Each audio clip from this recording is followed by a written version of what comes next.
ہاں جی بسمillahirrahmanirrahim جی ناظرین کرام، عامر شہزاد صدیقی آپ سے مخاطب، اور ہم ملتان کی قدامت اور عظمت کے حوالے سے آپ سے مخاطب رہتے ہیں اپنے ویڈیو لنکس کے ذریعے سے۔ ناظرین کرام، میرے پیچھے آپ دو چیزیں دیکھ رہے ہیں، ایک جانب حضرت بہاؤالدین ذکریہ ملتانی کا یہ درگاہ ہے، اور دوسری طرف جو ہے وہ برحلات وہ مندر ہے جو اس وقت گرا دیا گیا ہے۔ تہذیبیں مٹ جایا کرتی ہیں، تہذیبوں کو قائم رہنا چاہیے۔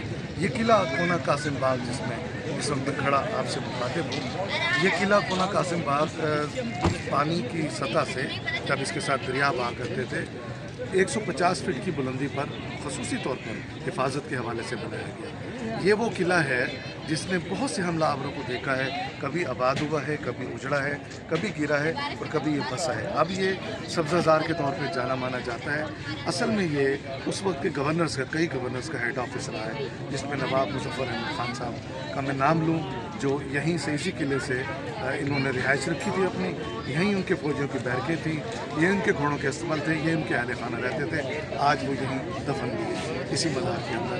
انہوں نے لڑتے ہوئے اس دھرتی کی خاطر اپنی جان دی تھی، اپنے خانوادہ کو بھی قربان کرایا، خود بھی قربان کرایا۔ اس قلعے پر سے غاریں نکلا کرتی تھیں، 2 غاریں تاریخ بتا رہی ہے، بلکہ 3 غاریں، ایک حسین گنج کی طرف، ایک دولت گیٹ کی طرف دربار میرا شاہ کی جانب نکلتی تھی، اور ایک غار جاتی تھی یہاں سے بورڈ گیٹ کی جانب۔ حفاظت کے نقطہ نگاہ سے یہ غاریں بنائی جاتی تھی۔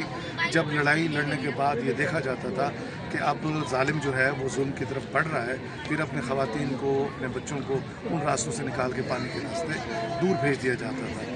ان غاروں میں جو 10-15 فٹ بلندی پر ہوتی تھی زمین پر، ان غاروں میں وہ پتھر ملے ہیں کھدائی کے دوران، جن پتھروں پر عجیب و غریب لفظ کو نمدا ہے۔ جب ان لفظوں کو تحقیق کیا گیا تو وہ لفظ ہڑپا، وہ لفظ ڈیرو اور موہنجو داڑو کی تاریخ کے، یعنی ان کی تہذیب کے الفاظ نظر آئے۔ یہ واقعہ ہو جاتا ہے 2500 سال، 2500 سال قبل مسیح، اور جب ہم اس کو جمع کرتے ہیں تو ملتان خود بخود اپنی عظمت کے اعتبار سے 5000 سال پرانا شہر ہمیں تاریخ کی زندہ جاوید تاریخ کا شہر ہمیں نظر آتا ہے۔